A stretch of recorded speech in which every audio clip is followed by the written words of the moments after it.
जय राधा माधव कुंज बिहारी।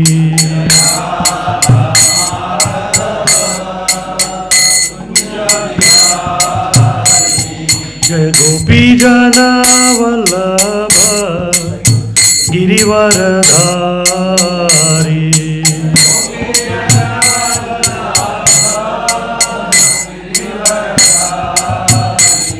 जय गोपी जन वल्लभ गिरिवरधारी।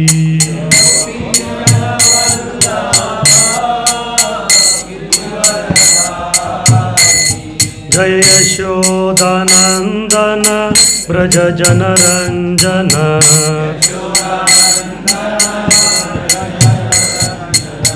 यशोदानंदन ब्रज जनरंजन।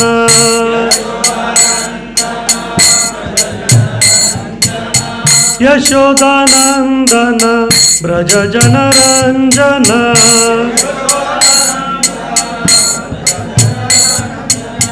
यमुना तीर वनचारी। यमुना तीर वनचारी।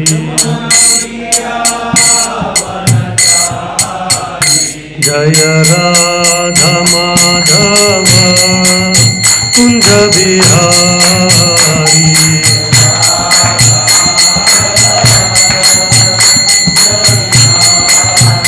जय राधा माधव कुंज बिहारी।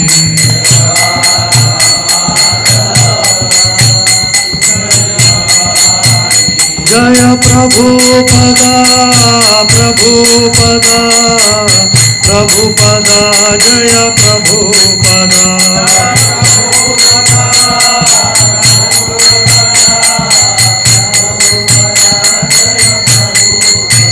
निताय गौर हरि बोल हरि बोल हरि बोल। निताय गौर हरि बोल।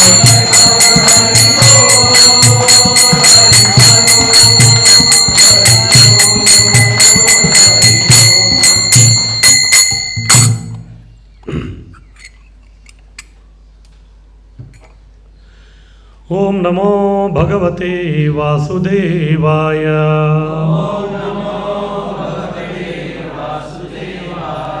ओम नमो भगवते वासुदेवाय।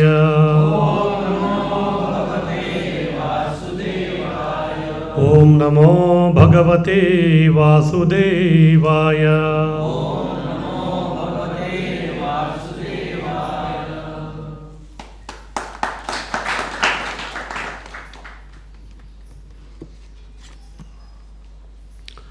श्रीमद् भागवतम स्कंद पहिला अध्याय पहिला श्लोक क्रमांक 21। कलिमागतमाज्ञाय क्षेत्रेऽस्मिन् वैष्णवे वयम् आसीना दीर्घसत्रेण कथायां सक्षणा हरेः। कलिमागतमाज्ञाय क्षेत्रेऽस्मिन् वैष्णवे वयम् आसीना दीर्घसत्रेण कथायां सक्षणा हरेः। कलिमागतमाज्ञाय क्षेत्रेऽस्मिन् वैष्णवे वयम् आसीना दीर्घसत्रेण कथायां सक्षणा हरेः।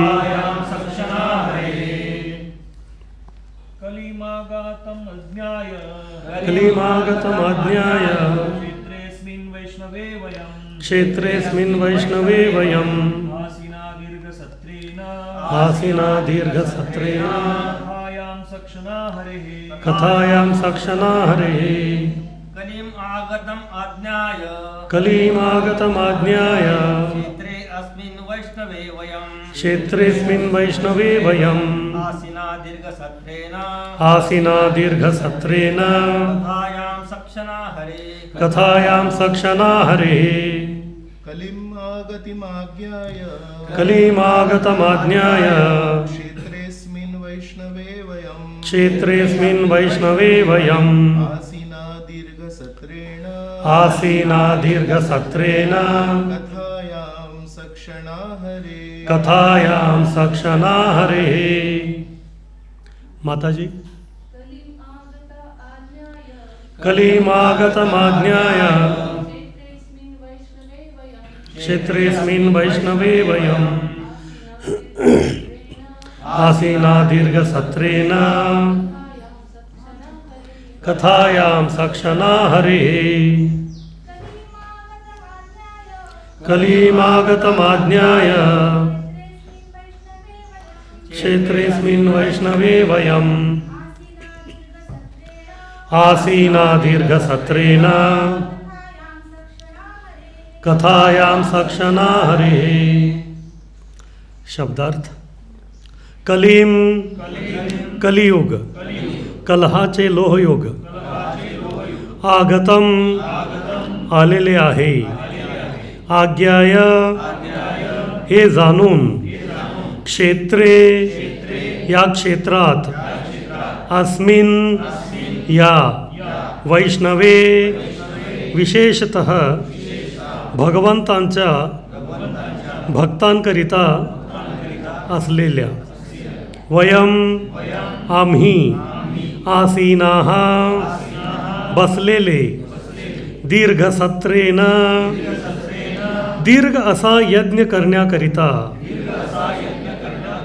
कथायां कथेमध्ये सक्षणाः आम्हाला असलेला वेळात हरे हे भगवंतांचा अनुवाद आणि तात्पर्य येसी भक्तिवेदांत स्वामी श्रील प्रभुपादांद्वारा अनुवाद.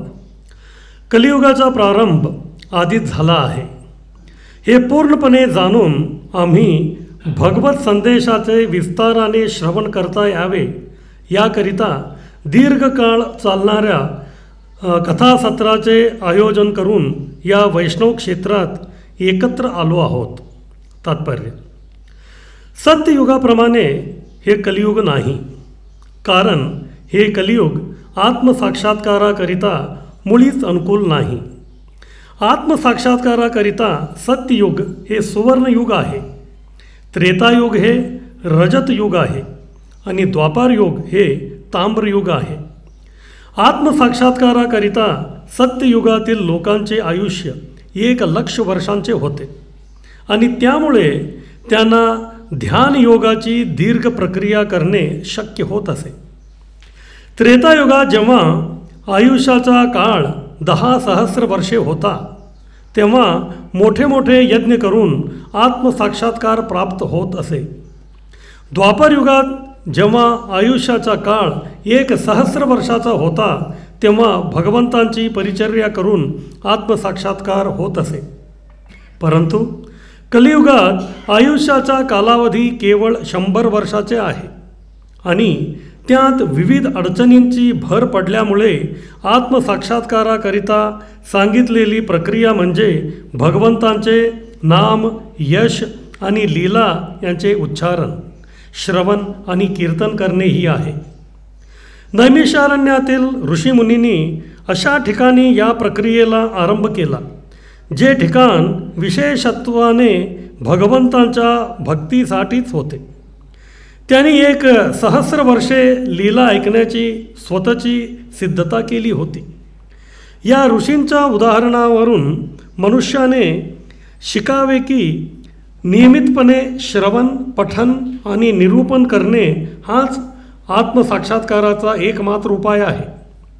इतर प्रयत्न म्हणजे केवळ काळाचा अपव्ययच आहे, कारण त्यामुळे कोणताही विशेष परिणाम होत नाही.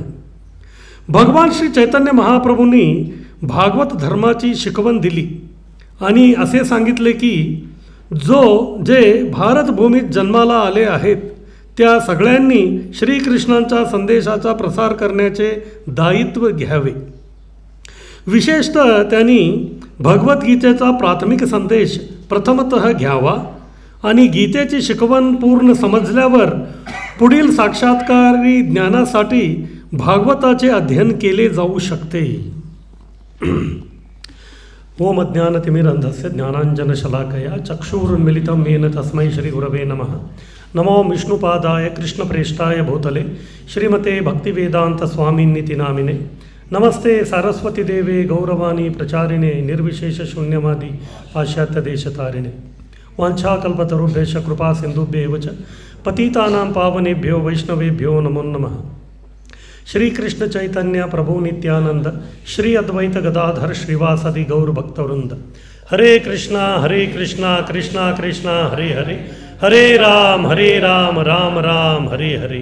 हरे कृष्णा कृष्णा कृष्णा हरे हरे हरे राम राम राम हरे हरे. हरे कृष्णा कृष्णा कृष्णा हरे हरे हरे राम राम राम हरे हरे. हरे कृष्णा. सर्वांचं स्वागत आहे. आज रविवाराचा मुख्य कार्यक्रम व्यासपूजा तरी आहे, पण त्याचा आधी भागवत श्रवण. आज रविवार आहे. तसं पाहिलं तर लोकांना जे आहे फक्त रविवार एकच दिवस भेटतोय. कशासाठी? हां, सगळ्यांना माहीत आहे, आराम करण्यासाठी. तरी देखील आपण आता थोडा हिवाळी पण चालू झालेलं आहे. हिवाळीत लवकर उठणे, ते पण रविवारच्या दिवशी, म्हणजे काय सोने पे सुहागा असा आहे. हां, तरी देखील आपण इथं आलेलं आहात. आपण का आलेलं आहात त्याच्याबद्दलच हा श्लोक सांगत आहे. हां, आपण सगळे इथं एकत्रित झालेलं आहेत ना. का झालेलं आहात? काय उद्देश आहे? का आपण इथं एकत्रित आलं पाहिजे? त्याच्याबद्दलच हा श्लोक आहे. ह्या श्लोकात आणखीन काही नाही आहे. म्हणजे हे श्लोकाचं जे प्रॅक्टिकल ॲप्लिकेशन आहे तुम्ही ऑलरेडी केलेले आहात. मग आता थेरी करायची आवश्यकता आहे का? हां, म्हणजे आपलं कसं आहे, संबंध विधेय आणि प्रयोजन, बरोबर. पण ऑलरेडी तुमचं प्रयोजन झालेलं आहे. आता फक्त विधेय आणि संबंध काय आहे ते आता त्याचा संबंध गाठावा लागेल. आता ह्या श्लोकामध्ये 3 गोष्टी सांगण्यात आलेल्या आहे. एक आहे समस्या काय आहे, ह्याच्यामध्ये समस्या काय आहे. दुसरं हे समस्याचं निवारण करण्यासाठी 2 गोष्टी आहेत. ते समस्याचं निवारण आपण कुठं करू शकतो आणि कसं करू शकतो. फक्त 3च गोष्टी आहेत त्याच्यामध्ये. मग समस्या काय आहे तेच सांगत आहेत. कलिमागत, म्हणजे आपण आता जन्म घेतलेले आहेत. आता कुठलं युग चालू आहे? कलियुग आता चालू झालेलं आहे. मग दोष कुणाचा आहे? कलियुगाचा आहे का आपला? हां, दोष कुणाचा आहे? कुणाचाही दोष असो, पण त्याचा प्रभाव कुणावर येणार आहे? आपल्यावरच येणार आहे. हां, त्यासाठी आता तुम्ही छत्री घेऊन जावा किंवा नका घेऊन जावा, पाऊस आला जोराली तर छत्री पण कधी कायम करत नाही आहे. कलियुग पण असंच आहे. हां, कितीही तुम्ही हे करा, पण त्याचा जे हे प्रभाव येणारच आमच्यावरती. ठीक आहे, आपलं काहीतरी असं असणार कर्म. त्याच्यामुळे अजूनही सत्ययुग गेला, द्वापरयुग गेला, त्रेतायुग गेला, तर कुठला आला? कलियुग. अजूनही आम्ही इथंच बसलेले आहे. काही लोक असतात, हां, स्कूलमध्ये वगैरे आपण बघतो, ते लोक बॅक बेंचर्स असतात. बॅक बेंचर म्हणजे पाठीमागं बसणारे आणि बस आपलं जे आहे बघ त्यांचं करमणूक चालू असतं आहे तिथं. आणि ते लोक, तुम्हाला काय वाटतं एकाच वर्षात ते पास होणार आहे का? नाही होणार. 1 वर्ष गेलं, दुसरं गेलं, तिसरं गेलं, चौथं गेलं. त्यांना काय कंटाळा येत नाही. आणि घरचे पण जे काही सांगितलं तरी त्यांना काहीही फरक पडत नाही आहे. पण फरक कुणाला पडतोय? जो शिकवणार आहे त्याला. किती तोंड बघायचं रे बाबा तुमचे. हां, तोंड किती बघायचं तुमचे. कोणतरी नवीन काहीतरी विविधता पाहिजे ना. हां, विविधता नसेल तर मग ते त्याच्यामध्ये काय एका प्रकारचं इंद्रिय तृप्ती नसते. इंद्रिय तृप्ती करण्यासाठी पण आम्हाला काय लागतं आहे? विविधता लागतं आहे. हां, वैविध्यमय हा जीवनच असं आहे. मग नंतर शेवटी काय करणार? तो कंटाळणार. मग काय करावं लागेल? बॅक बेंचर्सना. आपण सगळं बॅक बेंचर्स आहोत, जे कलियुगात आम्ही आलेले आहोत. का म्हटलं तर आधी सत्ययुगात आपण होतो, पास झालो का? नाही झालो. नंतर त्रेतायुग आला, पास झालो का? नाही झालं. नंतर द्वापरयुग आला, पास झालो का? नाही झाला. मग आता कुठं आहे? कलियुग. आता कंटाळलेले आहेत. कोण? आमचे वडील. हां, कोण आहेत आपले वडील? भगवान कृष्ण. त्यासाठी ते विचार केले, तुम्ही तुमच्या लोकांसाठी मी उद्धार करण्यासाठी केवढा अवतार घेतलेले आहे. सत्ययुगात अवतार घेतले, त्रेतायुगात घेतले, द्वापरयुगात स्वतः मी आलो. हां, कधी कधी होते ना ते मुलं, आत्ता कोण खेळत नाही. मी आपलं जे बाळपणाचं गोष्ट आहे ते सांगतो. मी शाळा सुटलं की ते घरी येत नव्हतं. कोणी काय करत असतात? ते खेळत असतात. आपल्या ह्याच्यामध्ये 6 वाजले, 7 वाजला, अंधार झाला की ते लाईट खांब असते, त्याचं खाली त्यांचं लीला चालू असते. त्यांना काही फरक पडत नाही. असं सोडलं तरी सकाळपर्यंत त्यांचं चालूच असतं, नाही का? पण टेन्शनमध्ये कोण आहे? हां, आई बापा. मग ते आता बिझी आहेत. मग काय करणार? आता ते ज्यांचं जे कोणी मुलं आहेत त्यांना वापस घेऊन यायचं आहे, पण त्यांच्यासाठी आता दुसरं काहीतरी कामामध्ये ते बिझी आहेत, व्यस्त आहेत. मग काय करणार? कोणाला तरी पाठवतात, जा बाबा चला पकडून ये. पण आम्ही काय ऐकणार आहे का त्यांचं? कोणतरी आले तर ते म्हणतात, अरे तुमची आई बोलवत आहे, तो असंच सांगतो. मग नंतर शेवटी काय करावं लागते?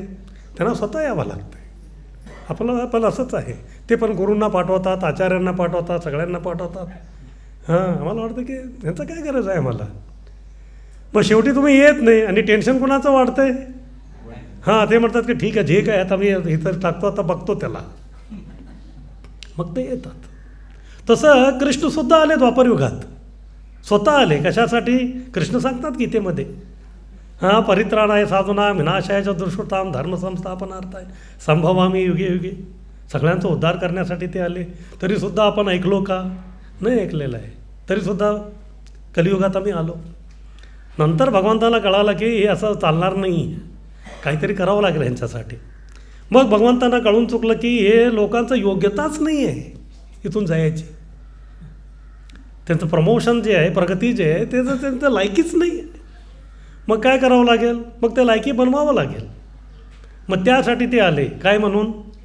हां, पात्र अपात्र न देखी. पात्र अपात्र न देखी. पात्र म्हणजे काय? पात्रता म्हणजे काय? पात्र म्हणजे 2 गोष्टी होतात. एक पात्र म्हणजे योग्यता, दुसरं पात्र म्हणजे भांडे. आता तुम्हाला कुठंतरी जाऊन भीक मागायचं असेल तर कमीत कमी तुमच्याकडे भांडं तरी पाहिजे, नाही का?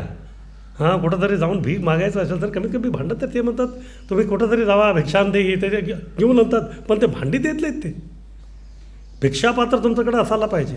पण चैतन्य महाप्रभू एवढं कृपाळू आहेत.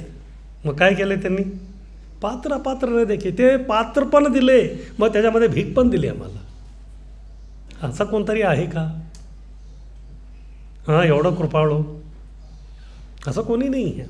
त्यासाठी आत्ताचे गुरुजी आहेत आपले, ते बसले बघत आहेत. 4 वर्ष झाले अजूनही ते गेले नाही. मग आता काय करावं लागेल? मग त्याला आता उचला, दोघांना सांगतात आता उचला. आता हे 4थीला 4 वर्ष बसलेले आहेत, आता 5वीला पाठवून द्या त्याला. मग त्यांचा प्रोग्रेस रिपोर्टचं काय? मी आहे ना, he is divine grace mark देतो मी त्याला. हां, ग्रेस मार्क मी देतो, ही इज डिवाईन ग्रेस. मग तसं करून आपलं सगळं असंच आहे कलियुगातलं. हे सगळं असं आहे, त्यासाठी इथं सांगत आहे. हे समजतं आहे आपली. आणि दुसरी काय? मंदा सुमंद मतयो मंद भाग्याय उपद्रुत. सगळं मंद मंद मंद सुमंद. हां, सगळं मंदच आहे. गाडी लवकर चालत नाही. हां, सुमंद मती पण एवढं आहे. त्यांना चांगली गोष्ट सांगितलं तरी लोकांना काय वाटतंय? नाही, तुम्ही आमच्यासाठी कशाला हे एवढं करता? काय आवश्यकता आहे? काय गरजेची आहे? आणि मंद भाग्य पण मंद आहे. का मंद भाग्य आहे? का म्हटलं तर एवढं वर्ष आम्ही इथं काढलेलं आहे हा भौतिक जगामध्ये, तरी देखील अजून हम नाही सुधरेंगे, सुधारायला तयारच नाही. पण मुख्य लक्षण काय आहे? उपद्रुता. प्रत्येक वेळेला काय असते आपलं मन जे विचलित होत असते. आता कलियुगाचं लक्षण सांगितलेलं आहे, कलहाचं युग आहे. कलह म्हणजे काय? भांडण. आता कलियुगामध्ये तुम्ही बघता हे भांडण करण्यासाठी काही मोठं कारणाची काही गरजच नाही आहे. तुम्ही मुंबईमध्ये या लोकल ट्रेनमध्ये दोघांमध्ये ते भांडण चालू होते का? काही नाही, नुसतं त्याचं शर्ट आणि ह्याचं शर्ट टच झालं आहे. हां, का म्हणतं तर कडक इस्त्री करून आला होता, तो थोडा असं झालेला आहे, बस एवढं बस झालं भांडण करायला. मग दोघांना कुठलं तरी दादर स्टेशनला उतरायचं होतं, दोघंही उतरले तिथं, ट्रेन निघून गेला, पण ह्याचं भांडण अजूनही चालूच आहे. हा हे आहे उपद्रुता. हां, अशा प्रकारचे कलियुगाचा हा लक्षण आहे, कलियुगाचं लोकांचं लक्षण आहे, कलियुगाचं कलहाचं युग आहे, हे समस्या आहे. आता हे बाकी कुणाला समजतच नाही. का म्हटलं तर लोकांना ह्याच्याबद्दल काही त्यांचं काही चिंताच नाही आहे. का म्हटलं त्यांना माहीतसुद्धा नाही आहे. किती लोकांना माहीत आहे आता गावाचं नाव आहे बारामती. हां, पण किती असली मतीवाले आहेत तिथं, ज्याला हे सगळं माहीत आहे की बाबा आम्ही आता कलियुगामध्ये आहे म्हणून. हां, तो मतीच नाही आहे. काय करणार मग? हां, त्यासाठी आता जे ऋषीमुनी आहेत त्यांचं आता जबाबदारी आहे. त्यांचं जे जबाबदारी आहे, का म्हटलं तर ते पण कृपामय आहेत. कृपा द्यायचं आहे त्यांना लोकांना. त्यासाठी ते लोक विचार करत आहे. आता जस्ट आता कलियुग आरंभ होणार आहे, अजूनही प्रारंभ नाही झालेला आहे. त्याचा आधीच त्यांचं तयारी इथं सगळं चालू झालेलं आहे. म्हणजे हे कधीची गोष्ट आहे. जस्ट आता कुरुक्षेत्राचं जो युद्ध आहे संपलेलं आहे, महाभारताचं युद्ध, आणि आता लक्षण चालू झालं आहे का कलियुग आता येणार आहे. ते हे लोकांनी सगळे पाहिले, कोण सगळे जे ऋषीमुनी होते ते सगळे पाहिले. मग त्याच्यानंतर ते विचार करत होतं की आता कलियुग घोर येणार आहे. आता द्वापर युगाचं शेवटीच असं सगळा हाल झालेली आहे, मग आता कलियुगात कसं असणार? त्यासाठी काहीतरी केलं पाहिजे. त्यासाठी आधीच ते विचार करत आहेत. पण ते विचार केलं की ठीक आहे, आम्हाला हे लोककल्याणासाठी काहीतरी आम्ही करू. मग नंतर त्यांनी आधी ठरवलं की यज्ञ करायचं म्हणून. यज्ञ त्यांनी केले, पण यज्ञ केल्यानंतर शेवटी त्यांना काय मिळालं? ते म्हणतात की फक्त त्याच्यातून ते धूर आलं होतं, त्याच्याने आपलं जे चेहरे आहेत ते सगळं काय झालं काळं झालेलं आहे, आणि बाकी काही हे नाही झालं. म्हणजे कलियुगामध्ये हे चालणार नाही. का म्हणतात तर आता बघा, यज्ञ करायचं असेल तरी एक पारंगत याज्ञिक ब्राह्मण, अग्निहोत्री ब्राह्मण लागतोय त्याला. पण आता कलियुगामध्ये ब्राह्मण आहेत कुठं? कलो शूद्र संभावा. कलियुगामध्ये सगळं शूद्रच आहेत. त्यासाठी ब्राह्मण मिळणारच पण नाही. आणि अग्निहोत्री ब्राह्मण म्हणजे काय? हे माचीस बिचीस लावून अग्नी पेटवायचं नसतंय. फक्त 2 काडी घ्यायचं, एकाला पूर्व अरणी म्हणतात, दुसऱ्याला उत्तर अरणी म्हणतात, एकावर एक ठेवायचं. नंतर ऋग्वेदाचा पहिला मंत्र अग्निमिळे पुरोहितम, ते मंत्र बोलायचं आणि असं केलं की त्याच्यामध्ये अग्नी पेटते. पण असले कोण? आणि त्याच्यामध्ये तर्पण घालायचं असतंय. तर्पण काय घालता? तूप घालता. आता आम्हाला खायलाच तूप मिळत नाही आता. हां, आणि सगळं डायनामिक्सच आहेत. सगळा डायनामिक्स, नावच डायनामिक्स आहे. आता त्याच्यामध्ये काय काय मिक्स आहे काय माहीत आता.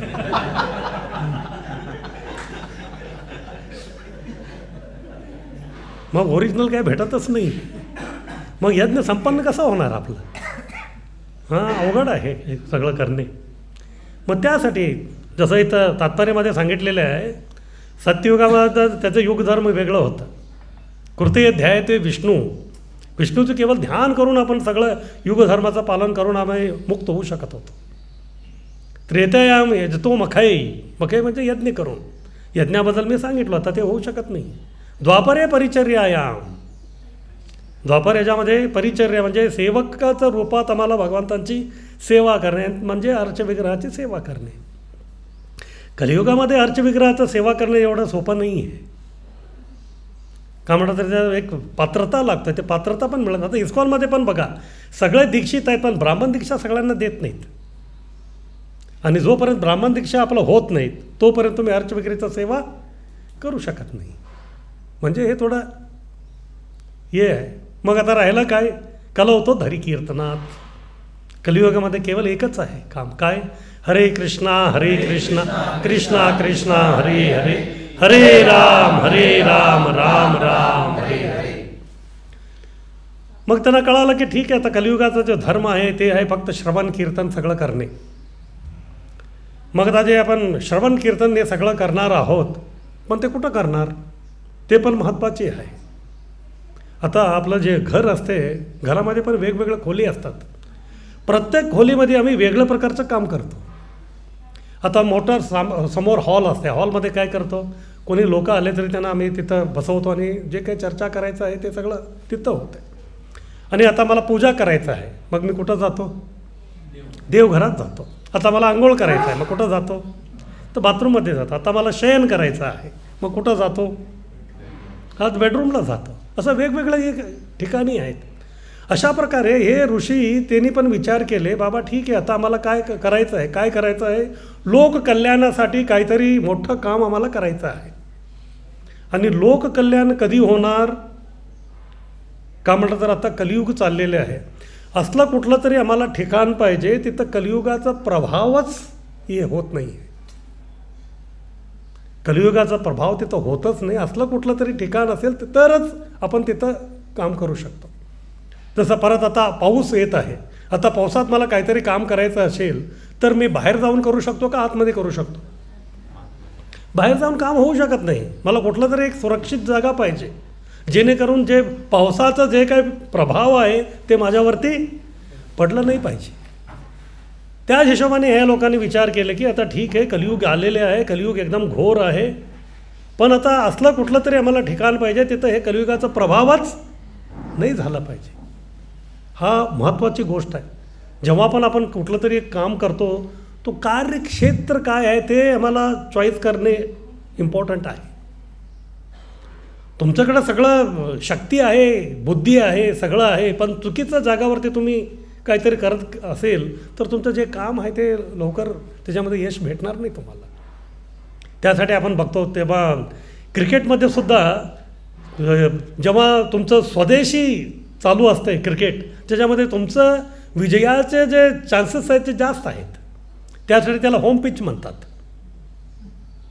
हां, त्यासाठी त्याला होम पिच म्हणतात. होम पिचमध्ये तुम्ही जेव्हा खेळता त्याच्यामध्ये का म्हणतं तर तिथलं वातावरण कसं आहे ते तुम्हाला माहीत आहे, आणि ते खेळपट्टी कसं आहे ते तुम्हाला माहीत आहे, आणि बसलेले जे लोक आहेत ते कोण आहे, कोणाला पाठिंबा देत आहेत, ते आम्हालाच पाठिंबा देत आहे. त्यासाठी विजय मिळवणे सोपं आहे तिथं. पण तेच तुम्ही वेस्ट इंडिजला जावा, पाकिस्तानला जावा, मग ते अवघड पडते. कंसाचं पण असंच झालं होतं. कंस जे आहे ते राहत होते मथुरेला, आणि कुणाला संहार करायचा होता त्यांना, कृष्णाला. पण कृष्ण कुठं राहत होता, तो वृंदावनात होता. आणि आपले जे कोणी होते त्यांचे जे कोणी बॉलर होते, बॅट्समन होते, सगळ्यांना तो पाठवत होता. कुठं, वृंदावनला पाठवत होता. पण सगळ्यांचं विकेट हरी बोल एकही नाही राहिले. पण कृष्ण आनंदात होता. का? कृष्ण आणि कंसाचा काय आहे संबंध? हा मामा आहे, आणि मामा जो आहे आपल्या भांज्यांसाठी काय देतोय, खेळणी देतच असतोय ना. हां, इथं पण एक खेळणी येत होता. एक दिवस पुसना खेळणी आला, त्यांनी खेळले. तुम्ही बघता ना, ते मुलं असतात थोडा वेळ त्याच्याशी खेळतात, त्याच्यानंतर काय करतात, त्याचा पाय तोडतात, हात तोडतात, हे तोडतात, ते असं चालतं. हां, नुसता तोडातोडी चालू होता. मग आता एक गेला, त्याच्यानंतर तो काय, जो मुलगा असतोय खेळणारा तो काय गप्प बसतोय का? नाही. आता काय, तो स्पायडरमॅन आला होता, त्याला तोडले, आता सुपरमॅन पाहिजे. मग दुसऱ्या दिवशी दुसरं कोणतरी येत होता, सुपरमॅन झाला, त्याच्यानंतर बॅटमॅन, हा मॅन, ते मॅन. एवढं सगळं झाल्यानंतर कंसाला कळालं की मी काहीतरी कुठंतरी चुकतोय मी. नंतर त्याला कळालं की ठीक आहे, आता मी सगळ्यांना पाठवत आहे, पण प्रॉब्लेम काय आहे, हे माझं होम पिच नाही आहे, माझा एक होम पिच नाही आहे. मग आता काय करावं लागेल, आता मला विजयी बनायचं असेल तर काय करावं लागेल, ते पार्टीला हां माझ्या क्षेत्रात बोलावं लागेल. आता त्यासाठी त्यांनी पाठवले. कोणाला पाठवले? अक्रूराला. अक्रूराला काय पाठवले त्यांनी, ते पण महत्त्वाचे आहे. का म्हणत आत्तापर्यंत त्यांनी कुणाला हे पाठवले होते ना राक्षस, ते सगळं क्रूर होते. हां, किती लोकांना ते सगळं पाठवले ना, ते कोण होते? क्रूर. ते क्रूर लोक होते. त्यांनी काय काम केले का? केले का काम? नाही केले. मग आता कुणाला पाठवायला पाहिजे? बस. त्यासाठी त्याला पकडले अक्रूराला. बाकी त्यांचे जे संबंधी होते, ते भक्त होते, ते सगळं आहेत आणि त्याला माहीत होतं की करायचंच आहे. आणि कृष्ण पण आता वैतागले होते, बस झालं आता ते मोठे झाले ना, आता ते खेळणीबरोबर खेळणार नव्हते, आता कुठलं तरी मोठं पाहिजे होता त्याला. का म्हणतात आत्तापर्यंत ते फक्त काय म्हणतात ते बारामतीमध्ये फेमस होते, आता त्याला वाटलं की आता मला काहीतरी स्टेट लेवल हे लोकांचं असते ना सगळं, नॅशनल लेवल, इंटरनॅशनल लेवल. मग त्यासाठी काय करावं लागेल, बारामतीचं झालं आता राजधानीला जावं लागेल ना. मग आता चला मुंबईला, चलो मुंबई. मग त्याला पण असंच वाटलं चलो मथुरा. मग ते तिथं आले. मग कंसाला त्यांनी म्हणजे तो क्षेत्र आहे ना तो इम्पॉर्टंट असतो. कुठं आपण काम करतो, ठीक आहे तुमच्याकडं सगळं शक्ती आहे, युक्ती आहे, सगळं आहे, पण काम करत नाही ते कधी कधी. तुम्हाला तर क्षेत्र जे आहे ते चॉईस करायचं, त्यासाठी हे पण विचार करत होते आता कुठलं तरी असलं क्षेत्र पाहिजे, ते क्षेत्रामध्ये हे जे कलियुग आहे त्याचा प्रभाव होणारच नाही.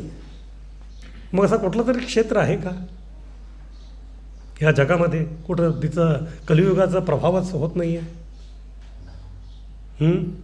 धाम, पण धाममध्ये पण वेगवेगळे प्रकार आहेत. पण ह्यांनी एकच जो क्षेत्र होता त्याचा त्यांनी चॉईस केले. कुठलं क्षेत्र होता तो? नैमिषारण्य. कोणी गेला का नैमिषारण्याला? ठीक आहे, आता प्रभूजी घेऊन जातील.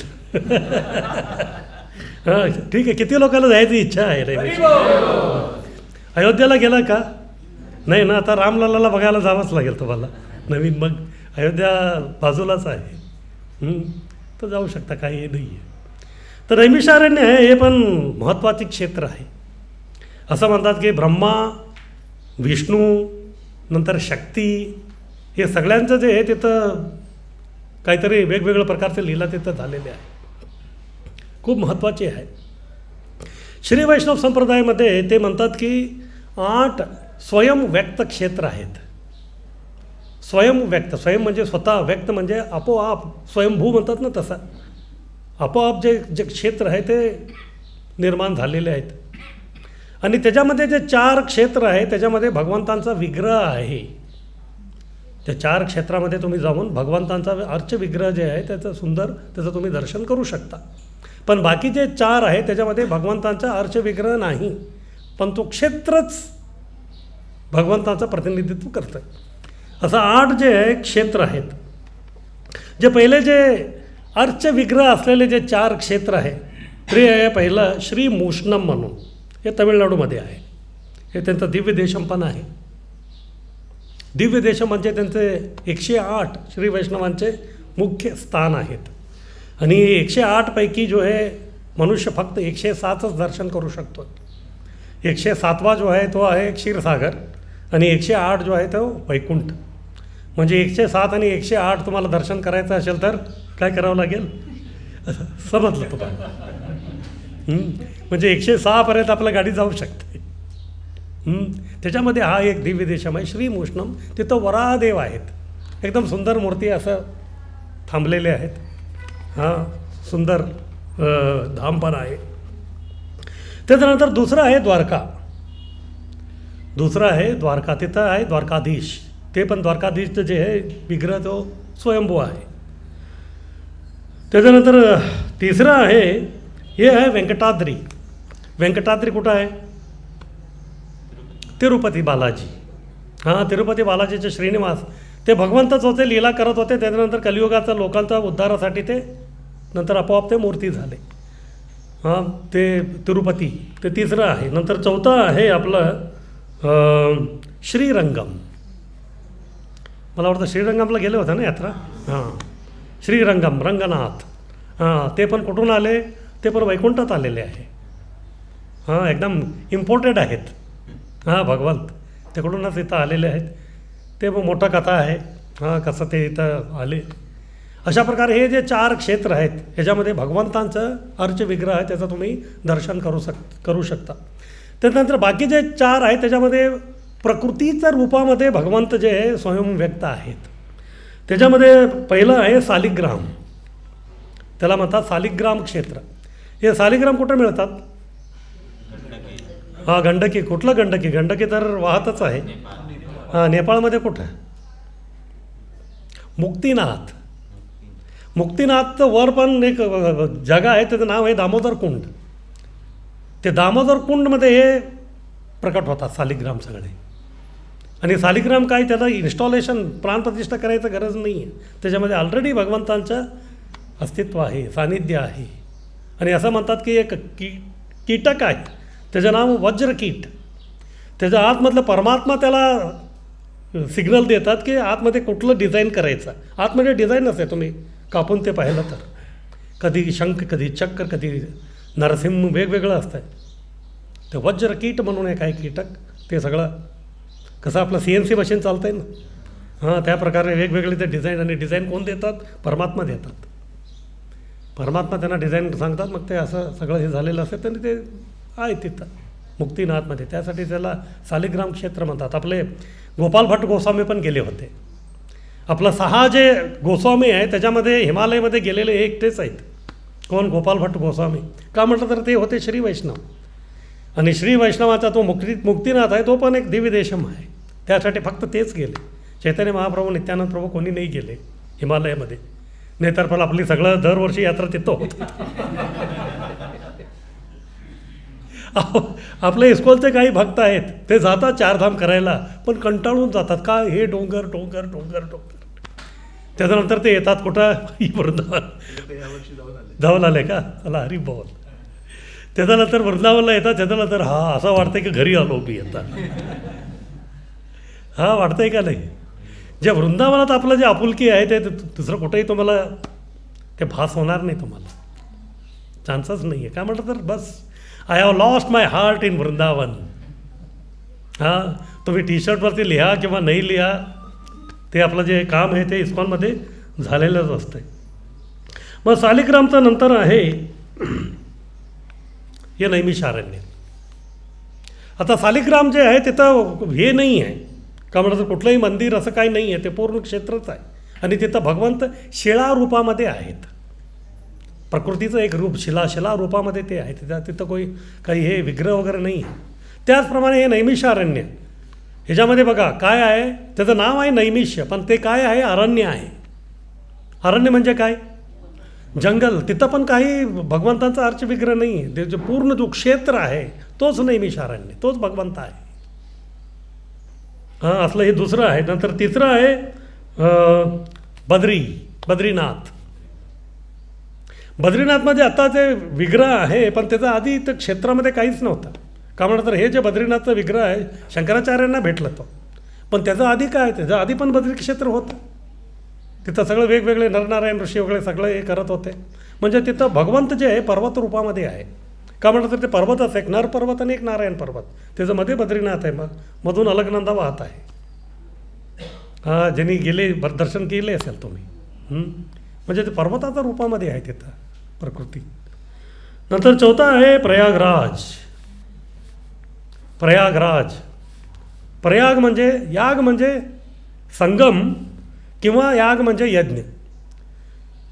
पूर्वी काळी जे काही राजर्षी होते ते जेव्हा त्यांना यज्ञ करायचं होतं तेव्हा ते कुठलं तरी 2 नदीचं संगम तर ठिकाणी जात होते. का म्हटलं तर ते एकदम मंगलमय क्षेत्र, त्यासाठी तिथं जाऊनच करत होते. त्यासाठी प्रयाग वेगवेगळे आहेत. आपण बद्रीनाथला गेले असेल तर पाहिलं असेल वेगवेगळे प्रयाग आहेत. हां सर्वप्रथम वरचा प्रयाग आहे केशव प्रयाग. पाहिलं का केशव प्रयाग? फक्त तिथं सरस्वती तिथंच दिसते. माना गाव तिथं लिहिलेलं आहे भारत की आखरी चाय की दुकान. पाहिलं का तुम्ही माना गावात? हां म्हणजे व्यवस्थित पाहिलेलं आहे तुम्ही. मग तिथून येते कोण? सरस्वती. आणि इकडून येते कोण? अलकनंदा. त्यांचा संगम आहे तिथं केशव प्रयाग. नंतर ती अलकनंदा खाली येते. कुठं येते?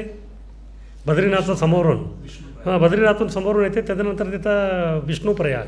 नंतर दुसरी एक येते गंगा. हां धवली गंगा आणि त्यांचं संगम विष्णू प्रयाग. त्याच्यानंतर खाली कुठलं? हां नंदप्रयाग. नंदप्रयाग म्हणजे नंदाकिनी आणि अलकनंदाचा संगम. मग त्याच्यानंतर खाली या कर्णप्रयाग. तिथं पिंडार गंगा आणि अलकनंदाचा हे आहे संगम. नंतर खाली या रुद्रप्रयाग. रुद्रप्रयागमध्ये बद्रीनाथची अलकनंदा आणि केदारनाथची मंदाकिनी दोघांचा संगम आहे. नंतर परत खाली या कुठलं देवप्रयाग, आता गंगोत्रीची भागीरथी आणि इकडची अलकनंदा त्यांचा संगम आहे. आणि देवप्रयागचं नंतर जे नदी वाहत आहे त्याला म्हणतात गंगा. हे झाले षटप्रयाग, 6 प्रयाग झाले. मग त्याच्यानंतर मोठं प्रयाग कुठं आहे ते आहे प्रयागराज. का म्हटलं तर यमुना आणि नंतर गंगा त्यांचा संगम आणि मधून कोण येते सरस्वती. प्रयागराज आता कुंभमेळा होणार आहे तिथं. मग त्याच्यानंतर शेवटचा प्रयाग जो आहे तो गंगासागर आहे. शेवटचा जो प्रयाग आहे तो आहे गंगासागर. गंगासागरमध्ये गंगा आणि समुद्राचा संगम आहे गंगासागर. पण हे जो प्रयागराज तीर्थ आहे हे पण स्वयंव्यक्त क्षेत्र आहे. का म्हटलं तर तिथं भगवंत तीर्थरूपामध्ये आहे. तिथं पण ते तीर्थरूपामध्ये आहे. अशा प्रकारे हे वेगवेगळे 4मध्ये तुम्ही भगवंतांच्या अर्चविग्रहाचं दर्शन करू शकता. आणि 4 ह्याच्यामध्ये फक्त प्रकृती, एक अरण्य आहे, नंतर एक तीर्थ आहे, एक पर्वत आहे, एक शिला आहे, अशा प्रकारे आहेत. अशा प्रकारे एक हे नैमिषारण्य जे आहे स्वयंव्यक्त क्षेत्र आहे. त्याचं कोणी निर्माण केलेले नाही. आणि नाव पण बघा, नाव पण खूप विशेष आहे. काय नाव आहे? निमिष. हां, निमिष. आणि काही लोक याला नेमीसर पण म्हणतात. तिकडचे जे लोकल लोक आहेत, सीतापूर जिल्ह्यामध्ये आहे उत्तर प्रदेशमध्ये, नेमीसर म्हणतात. आता मी सांगत होतो की हे लोक शोध करत होते कुठलं तरी एक स्थान. कशासाठी? सगळं काम करण्यासाठी. पण त्यांना कशा प्रकारचं हे पाहिजे होतं जिथं कलियुगाचं लक्षण काही दिसत नव्हते. पण ह्यांना समजतच नव्हतं की आता हे कसं आम्हाला शोध करायचा ह्याला. त्यासाठी ते गेले कुठं ब्रह्मदेवांकडं. आणि ब्रह्मदेवांना त्यांनी सांगितलं की आता तुम्ही सगळं निर्माण केलेलं आहे, पण आता बघा काय होणार आहे, कलियुग येणार आहे. मग या कलियुगाचं जे लोक आहे त्यांचं कल्याणासाठी आम्हाला काय करायचं आहे, मोठं काहीतरी यज्ञ वगैरे करायचं आहे. त्यासाठी आता कुठलं तरी आम्हाला असलं स्थान दाखवा तिथं कलियुगाचा प्रभाव होतच नाही आहे. ते म्हणाले की ठीक आहे. आणि त्याने हातामध्ये आपलं एक कुशाग ग्रास घेतले आणि त्याला गोल केले चक्र आकारमध्ये आणि त्याला असं टाकून दिले. ते नंतर सगळं ऋषींना सांगितलं की आता तुम्ही ह्याचा पाठीमागं जावा. हां, हे कुठं जाऊन पडतंय ना तो क्षेत्र तो नैमिषारण्य आहे. नंतर ते आलं 14 लोकामध्ये, सत्यलोकमध्ये झालं नाही. नंतर पृथ्वीमध्ये आले. नंतर जेव्हा ह्या क्षेत्रात आलं तेव्हा काय झालं, ते जमिनीमध्ये पडलं. आत्ता पण देखील तुम्ही तिथं गेलं तर एक आहे चक्रतीर्थ आणि ते चक्र आकारमध्येच आहे तीर्थ ते.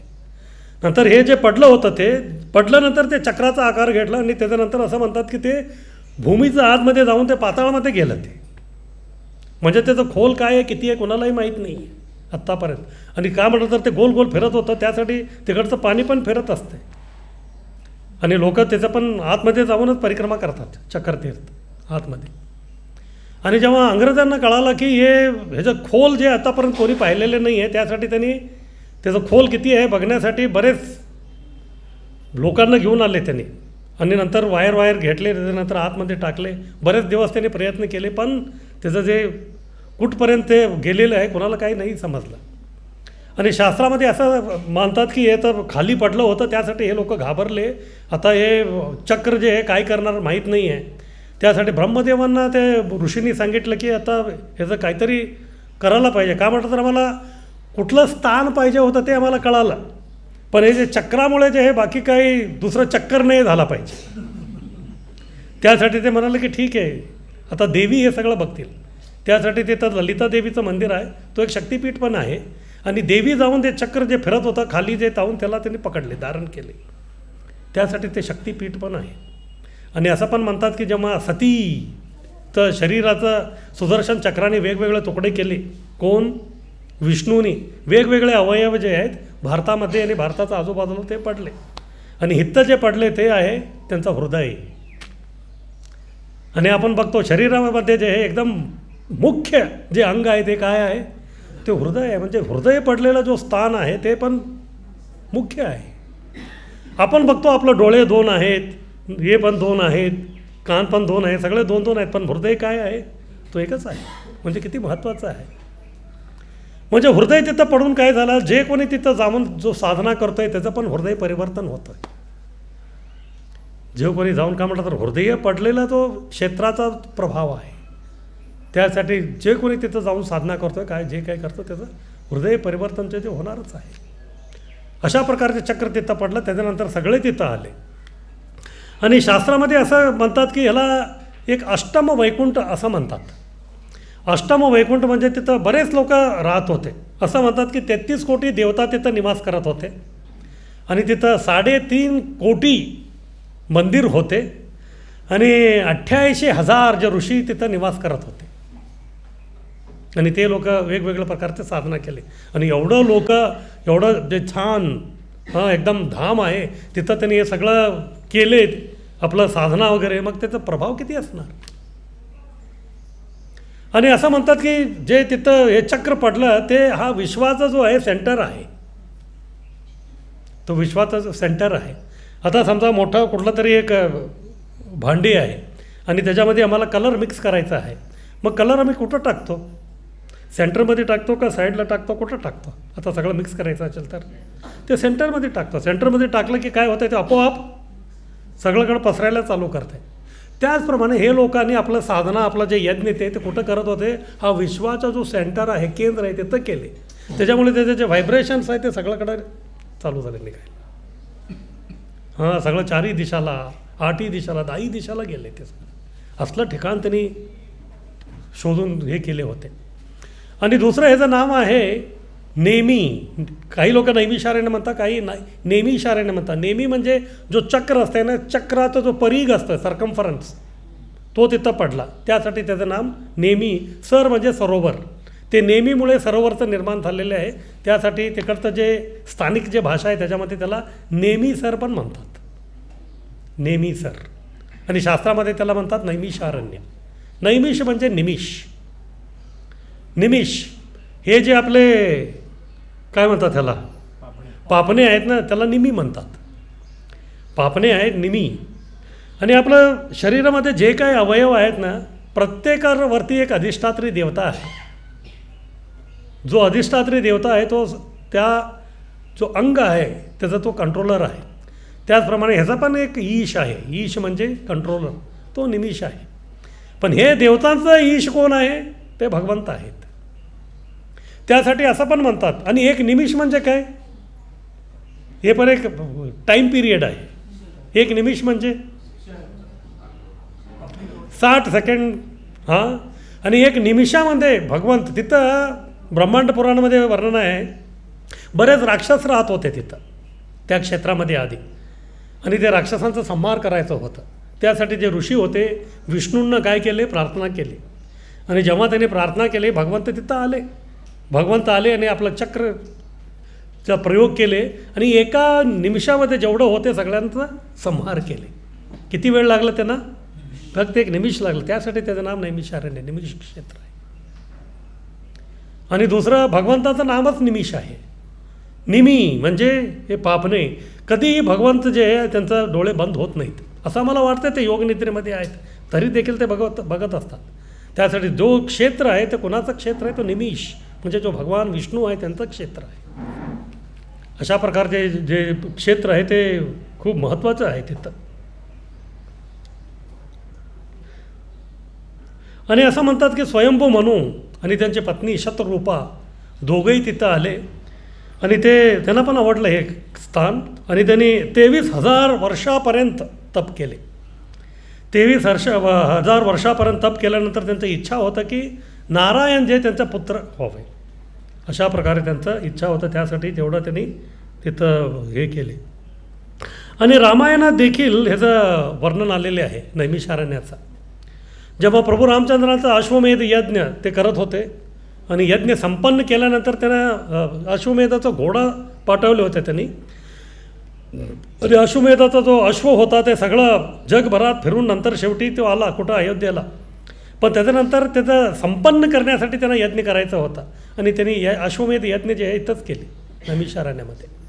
आणि त्याचं इन्चार्ज त्यांनी बनवले होते लक्ष्मणला. आणि हे जे नैमिषारण्य आहे लखनौपासून जवळ आहे. आणि जेव्हा प्रभू रामचंद्र राजा बनले, ते कुठले राजा बनले, अयोध्येचे राजा बनले. नंतर त्यांनी लक्ष्मणाला एक जागा दिली, ती आहे लखनौ. लखनौ जे लखनवा ते लक्ष्मणाची जागा आहे. नंतर त्यांनी शत्रुघ्नाला दिले मथुरा, शत्रुघ्नाला दिले मथुरा आणि भरतला दिले भरतपूर. अशा प्रकारे चारी जे भाऊ होते वेगवेगळ्या ठिकाणी त्यांनी राज्य करत होते. आणि इथं जेव्हा अश्वमेध चालत होता तेव्हा लक्ष्मण इन्चार्ज होते, त्यांनी सगळं हे केले आणि बरेच ऋषी मुनींना त्यांनी तिथं बोलवले. तेव्हा वाल्मिकी मुनी पण आले तिथं. आणि जेव्हा वाल्मिकी मुनीचं आश्रमामध्ये सीता आणि लवकुश होते आणि असं म्हणतात की लवकुश पण तिथं आले. नंतर त्यांनी रामायण गायले. नंतर शेवटी सीताला पण कळालं, सीता तिथं आली. मग त्याच्यानंतर त्यांचं हे नाही झालं, मिलन नाही झालं. का म्हणलं तर ते भूमीची पुत्री होती सीता. नंतर माता तिथं येऊन त्यांना वापस घेऊन गेली. का वेगवेगळ्या ठिकाणी आहेत उत्तर प्रदेशमध्ये, ते म्हणतात की सीतामर्डी सीतामर्डी. आता वेगवेगळ्या कल्पामध्ये वेगवेगळ्या ह्याच्यामध्ये झालं असेल, पण नैमिषारण्य जे आहे ते पण एक अशा प्रकारचे क्षेत्र आहे. आणि त्याच्या बाजूलाच आणखीन एक मुख्य क्षेत्र आहे, तो तीर्थाचं नाव आहे मिश्रिक. ते मिश्रिक जे क्षेत्र आहे तिथं दधीची मुनी होते. दधीची मुनी जे आहे ते एकदम मोठे तप करत होते तिथं. आणि जेव्हा वृत्रासूर होता आणि वृत्रासूरचा संहार करणे अवघड जात होता कुणाला, देवतांना. मग त्यांना इंद्राला असं सांगण्यात आलं की तुम्हाला एक विशेष प्रकारचा जो आहे आयुध पाहिजे ह्यांना मारायला, असं हा मरणार नाही आहे. मग त्याला विचारलं की मग असं काय करावं लागेल. ते दधीचे मुनी आहेत ना, त्यांनी आयुष्यभर नारायण कवचचं स्तव केलेले आहे, स्तोत्र पाठ नारायण कवच. त्याचं करून करून करून त्यांचं जे पूर्ण जे शरीर आहे ना एकदम एवढं पॉवरफुल झालेलं आहे. त्यांचं अवयवातला कुठलं तरी एक मुख्य म्हणजे आपलं जे मेरुदंड असते ना, बॅकबोन, त्याच्यावरती आपलं जे आहे हे सगळं स्केलेटन उभं असतं इथे, हे गेलं की मग गेलं. त्याच्याने तुम्ही काहीतरी आयुध बनवला ना, मग त्या आयुधामुळेच हा मरू शकतं. मग दधीचीकडे गेले. दधीची बस ते परदुःखदुःखी वैष्णव होते. ते म्हणाले की ठीक आहे, पण ते म्हणाले की मला प्राणत्याग करण्याच्या आधी मला सगळं जे पृथ्वीवरती जे तीर्थ आहे ते तिथं जाऊन मला आंघोळ करून यायचं आहे. माझा एक शेवटचा हा इच्छा आहे. पण आता एमर्जन्सी होता, आता हे गेलं तर कधी येणार माहीत नाही. आणि तोपर्यंत वृत्रासुरच इंद्राला ठार केले तर काय करणार. त्यासाठी इंद्राने काय म्हणाले सगळ्या देवतांना, तुम्ही जाऊन प्रत्येक तीर्थाचं पाणी इथं घेऊन या. हे सोपं आहे ना, मी सगळ्याकडे फिरणे किंवा तुम्ही सगळं जावा आणि सगळं तीर्थ तिथंच घेऊन या. आणि ते सगळं तीर्थ आणले. आणि असं म्हणतात, काही लोक असं म्हणतात की ते मिश्रिक तीर्थ आहे, ते सगळं ब्रह्मांडातलं तीर्थाचं हे आहे. आणि त्याच्यामध्ये त्यांनी आंघोळ केले. त्याच्यानंतर ते अष्टांग योगी होते, आपलं प्राण त्याग दिले. नंतर जे मेरुदंड होतं त्याच्याने विश्वकर्माने एक आयुध बनवले, त्याचं नाव आहे वज्रायुध. आणि भगवद्गीतेचं 10वा अध्यायामध्ये कृष्ण पण सांगतात आयुधानाम वज्र. सगळ्या आयुधामध्ये ते वज्र आहे. नंतर त्यांनी घेतले. त्याच्यानंतर वृत्रासुराचा त्यांनी वध केले. ते पण जो स्थान आहे तिथं आहे. अशा प्रकारे नैमिषारण्य जे खूप महत्त्वपूर्ण आहे. आणि एक दिव्य देशम पण आहे. त्यासाठी जे श्री वैष्णव आहेत ते पण जातात. आणि तिथं ते दिव्य देशमचं मूर्ती आहे, श्री विग्रह, त्याचं नाव आहे श्री देवराजन. भगवंताचं जो नाव आहे ते श्री देवराजन. आणि जे माता आहे लक्ष्मी, त्यांचं नाव आहे सुंदरवल्ली. अशा प्रकारे हे जे नैमिषारण्य आहे त्याचं महात्म्य खूप मोठं आहे. असलं ठिकाणी त्यांनी शोधले. म्हणजे आता एवढं महात्म्य ऐकल्यानंतर आम्हाला वाटतं की बस इथं जे काय तुम्ही काम करणार ते 200% होणारच. मग त्यांनी आपलं जे यज्ञ आहे सगळं त्यांनी ते आरंभ केले. त्यासाठी ह्या तात्पर्यामध्ये प्रभुपाद आम्हाला सांगत आहे, त्यासाठी आम्हाला पण ज्याप्रमाणे ते तिथं बसून भागवत श्रवण केले किंवा भगवंतांचं जे आहे नाम रूप गुण लीला, हे सगळ्यांचं काय करायला पाहिजे, आम्हाला श्रवण केलं पाहिजे, कीर्तन केलं पाहिजे. हाच एक उपाय आहे, बाकी काही नाही आहे. तेच प्रभुपाद आम्हाला सांगत आहे की आम्हाला पण भगवंतांचं नाम रूप गुण लीला ह्याचं श्रवण कीर्तन केलं पाहिजे. आणि आपण गौडीय वैष्णव आहोत. आणि गौडीय वैष्णवांचं आहे मुख्य जे गोस्वामी आहेत ते कोण आहेत, रूप गोस्वामी आहेत. रूप गोस्वामी देखील आपलं एक ह्याच्यामध्ये हे नाम रूप गुण लीलेबद्दल सांगितलेले आहेत.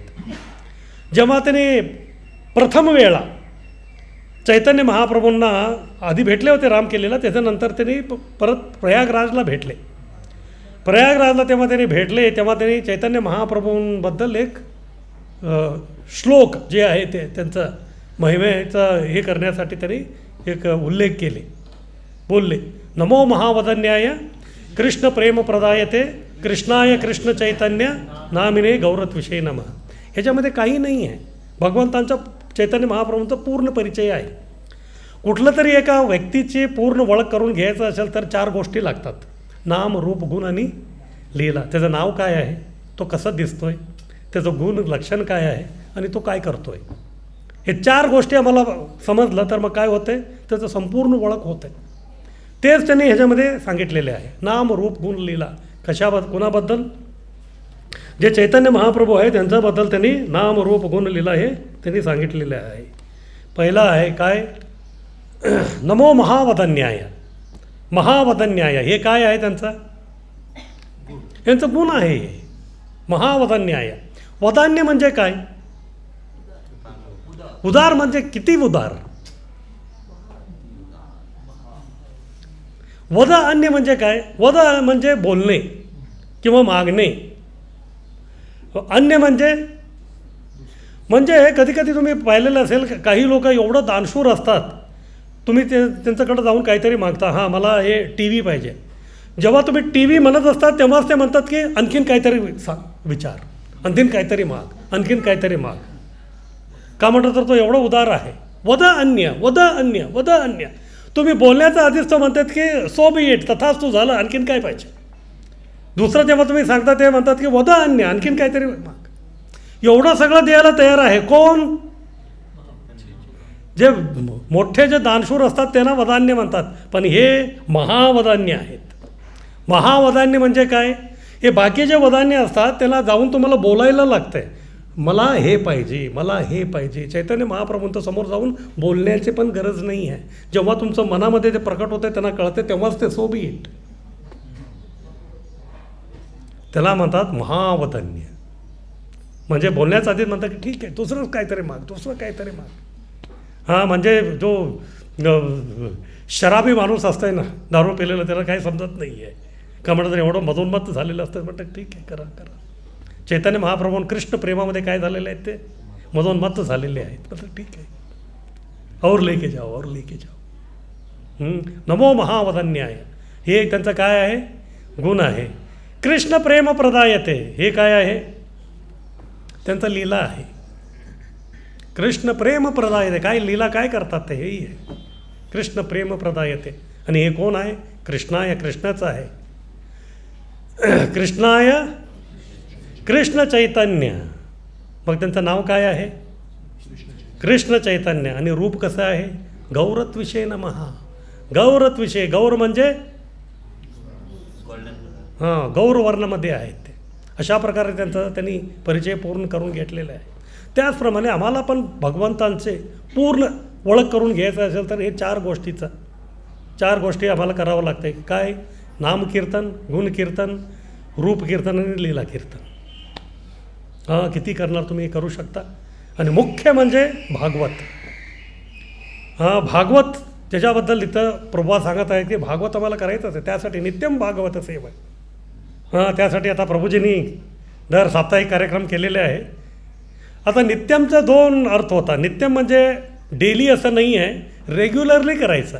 ते रेग्युलरली म्हणजे डेली पण असू शकते, वीकली असू शकते, काही आहे. पण जे काय तुमचं फ्रिक्वेन्सी आहे त्याला मेंटेन करायचं आहे, त्याला म्हणतात नित्यम. हां नित्यम भागवत सेवा ते करायचं आहे. पण ठीक आहे, आता भागवत जे आहे ते तुम्हाला अध्ययन करायला सांगत आहेत, पण ह्याला पण काहीतरी पात्रता पाहिजे. काय पात्रता पाहिजे, प्रभुपाद तात्पर्यामध्ये सांगत आहेत. हे भागवताला स्पर्श करण्याच्या आधी तुम्हाला भगवद्गीतेचं ज्ञान पाहिजे. का म्हटलं तर भगवद्गीता तुम्हाला काय करते, सर्वधर्मान परित्याज्य मामेकम शरणं व्रज, कृष्णाचं शरणागतीपर्यंत तुम्हाला घेऊन येते. आणि एकदा तुम्ही भगवंताला शरण झाला त्याच्यानंतर त्यांचं तुम्ही ते कोण आहे आणि त्यांचं लीला काय ते तुम्ही समजू शकता. त्याच्यानंतर येते चांश कलापंस कृष्णस्तु भगवान स्वयं. आता भगवंत आहे कृष्ण हे समजण्यासाठी अर्जुनाला त्याने भगवद्गीता सांगितले. पण भागवत कुठून चालू होते, पहिलं ह्याच्यामध्ये तुम्ही हे भगवंत आहेत म्हणून तुम्ही विश्वास केलेलेच आहे. मग त्याचं पुढं आहे चैतन्य चरितामृत. ठीक आहे, भगवंताचा लीला सगळा तुम्ही ऐकले, मग आता करायचं काय? प्रेम पुमार तो महान. भगवंतांबद्दल प्रेम कसं करणे ते चैतन्य चरितामृत सांगते. अशा प्रकारचे भगवद्गीता भागवतम आणि हे एक एक टप्प्याटप्प्याने आपण हे केलं तर मग आपलं प्रगती होऊ शकते. अशा प्रकारे इथं समस्या आणि कुठं करायचं आणि काय करायचं हे 3 गोष्टीबद्दल प्रभुपादजी श्लोकामध्ये पण तेच आहे आणि त्याचं पण तात्पर्य प्रभुपादांनी इथं सांगितलेले आहे. हरे कृष्ण. कुणाचे काही प्रश्न, टीका, टिप्पणी?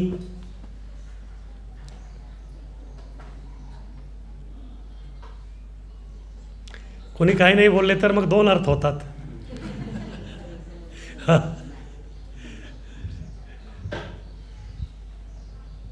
एक पूर्ण समजलेलं आहे किंवा काहीच नाही समजलेलं आहे. हरे कृष्ण. हरे कृष्ण.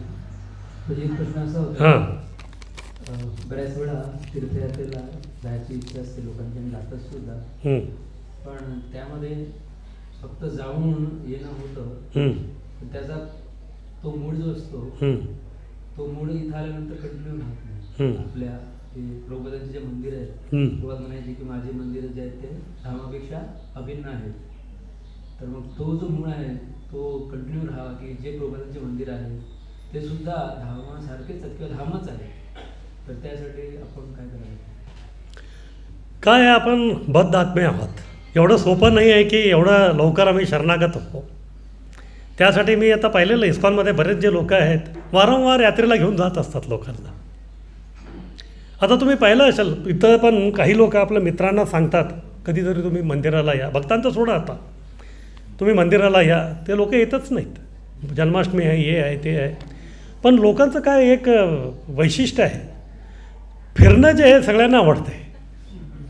हां, फिरणं जे सगळ्यांना आवडते त्यांना. मग त्यासाठी ते पकडून आम्हाला काय करावं लागेल, त्यांना घेऊन जावं लागेल. आता ह्याच्यामध्ये नवीन भक्त असो किंवा जे भक्त आहेत सगळ्यांचं ते तसंच आहे, सगळ्यांचं ते असतंच. आता आपण पण मंदिरमध्ये असतो. आता राधा गोपीनाथ तिथं आहेत, पण किती वेळा आम्ही दर्शनाला येतो तिथं. सकाळी आलं की बहुतेक दुसऱ्या दिवशी सकाळीच येतात लोक. पण लोक सगळं व्यस्त आहेत, हे सगळं आहे. पण जेव्हा आपण कुठंतरी श्रीरंगमला गेलो, मग तिथं कसं बाजूला 3 दिवस राहिलेलं आहे, तर मग काय करतो आम्ही, जेव्हा वेळ भेटेल आम्हाला आम्ही तिथं ते सगळं तिथं करतो. आणि दुसरं काय आहे, इथं जे लोक आहेत आपल्या दुसऱ्या कामामध्ये सगळं व्यस्त असतात, त्याच्यामुळे अवघड आहे त्यांना करणं. पण जेव्हा ते यात्रेला असतात ते पूर्ण तुमच्या कंट्रोलमध्ये आहेत. हां, उठ म्हटलं तर उठायचं, बस म्हटलं तर बसायचं, सगळं त्याला ते करावंच लागतं. आणि समजा त्याला इच्छा नाही आहे किंवा असले कोणी आहे त्यांनी आत्तापर्यंत काय नाही केले, हरिनाम चालू केलेच नाही त्यांनी. पण जेव्हा तुम्ही तिथे जाता, 20 लोकांना घेऊन गेलेलं आहेत, 19 लेख जप करत आहेत, मग तो 20वा माणूस काय करणार? ठीक आहे, तो हे पहिला दिवस तो बघणार काय हे आहे म्हणून, मग नंतर काय करणार, नंतर तो विचारणार तुम्ही काय करताय, हे त्याच्या आतमध्ये काय आहे, येतं का नाही. Curiosity kills the cat. हे सगळं इथं होत नाही आहे. का म्हटलं तर तिथं त्याच्याकडं दुसरं काय कामधंदा नाही आहे, दुकानाचं टेन्शन नाही आहे, परिवाराचं टेन्शन नाही आहे, पूर्ण वेळच आहे. आणि ठीक आहे, आता एकदा त्यांनी केले, त्याचं इथं आल्यानंतर पण ते परत का म्हटलं तर जे कुत्र्याचं हे असतं ना, शेपूट असंच आहे, त्याला परत आम्हाला पाईप घालून ते सरळ करावंच लागतं. एकदा होत नाही ते. आता समजा ते एकदा यात्रेला गेले, त्याच्यानंतर इथं त्यांनी म्हटलं की नाही आता मी 24 तास इथंच राहणार, मग त्याला बघणार पण कोण, ते पण आहे ना. असं होत नाही. ते थोडं गिव्ह अँड टेक करत करत करत असं नाही की ते पूर्ण वाया जाणार, होणार ते हळूहळू. कधी कधी ते गोष्ट आहे ना, आम्हाला कसं पाहिजे तसं घडत नसते, त्याचं एक फ्रिक्वेन्सी असते. पण कमीत कमी त्यांनी साधना नाही सोडले, करत आहेत, सगळं हे आहे, होईल. का म्हणत तिथं ते का करत होते, का म्हणत तर दुसरं काही जबाबदारी नव्हती त्यांची. तिथं फक्त तेच करायचं, श्रवण करा, कीर्तन करा, प्रसाद खावा, ते सगळं होतं. इथं आल्यानंतर ते होत नाही ना. इथं बाकी पण गोष्ट असतात. पण कमीत कमी जेव्हा तुम्ही बोलता किंवा फेस्टिवल आहे तेव्हा तर ते येत असेल तर बस आलं तेवढं, हळूहळू होईल ते. हां, तुम्ही तुमचं आठवण करा, जेव्हा तुम्ही नवीन आला होता तेव्हा तुम्ही काय करत होता. हां, ते सगळ्यांकडून ते शक्य नाही. कोणीतरी तुम्हाला पण सांभाळले, आहे का नाही? आता दुसऱ्यांना सांभाळायचं की काम कोणाची आहे? आता बस ते करा आणि फक्त प्रार्थना एवढंच बघा की ते कुठं जाणार नाही आहेत बस. तसं आम्ही बघतो की बाळ चालायला शिकत असतो, तो काय करत असते? उठतोय, सगळं करत असते आणि त्यांची जी आई ते बघत असते, ते फक्त काय करते, हा जे खोली आहे ते खोलीचं बाहेर तो जायला नाही पाहिजे. ठीक आहे, जे काय चालणार आहे चालू दे, पडतोय पडू दे, आहे का नाही? आम्हाला पण असंच बघायचं आहे की ते हा इस्कॉन सोडून भक्ती सोडून ते नाही गेलं पाहिजे, इथंच असायला पाहिजे. एवढं बघायचं आपलं काम आहे. आणि प्रत्येकाचे जे आहे ते फ्रिक्वेन्सी कॅपॅसिटी वेगळी असते. आता समजा डोंगर चढायचं आहे, सगळ्यांचं स्पीड एकच असते का? नाही, काही लोक पटपट पटपट चढतात, काही लोक चढत असतात. फक्त मला काय बघायचं आहे, हां मागे येत आहेत ना, मागे येत आहेत ना, बसले तर नाहीत ना. बसलं तर काय करणार तुम्ही? बस थोडा पंप मारावा लागेल त्याला, आहे का नाही? तेच काम करायचं, बाकी चाललेलं असतं. हरे कृष्ण.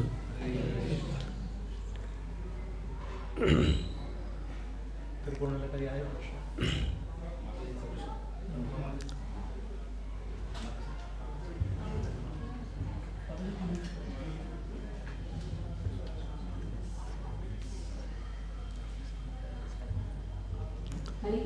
हरी बोल.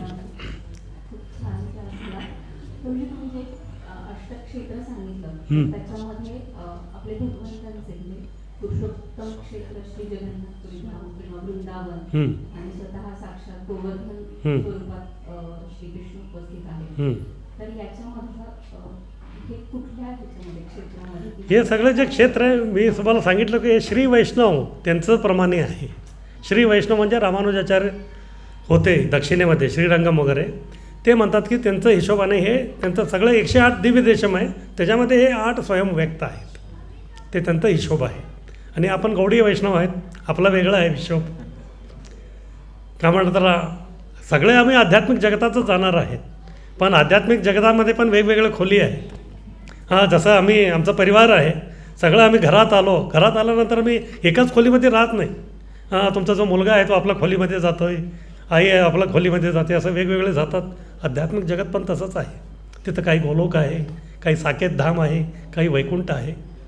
तर हे जे लोक आहेत श्री वैष्णव ते वैकुंठपर्यंत जातात. त्यासाठी वैकुंठाबद्दलचे जे काही क्षेत्र आहे ना त्याच्यामध्ये ते भ्रमण करतात. आणि आम्हाला जायचं आहे गोलोकाला, आणि गोकुल गोवर्धन हे सगळं आहे. त्यासाठी आपलं प्रमाणाने हे आहे. पण नैमिषारण्य जे आहे सगळ्यांसाठी ते आहेतच. काय म्हणतात, तुम्ही कुठलं संप्रदायाचं फॉलो करता त्यानुसार तुमचं लक्ष जे वेगळं असतं. तेच आहे, बाकी काही हे नाही. ठीक आहे. हरे कृष्ण.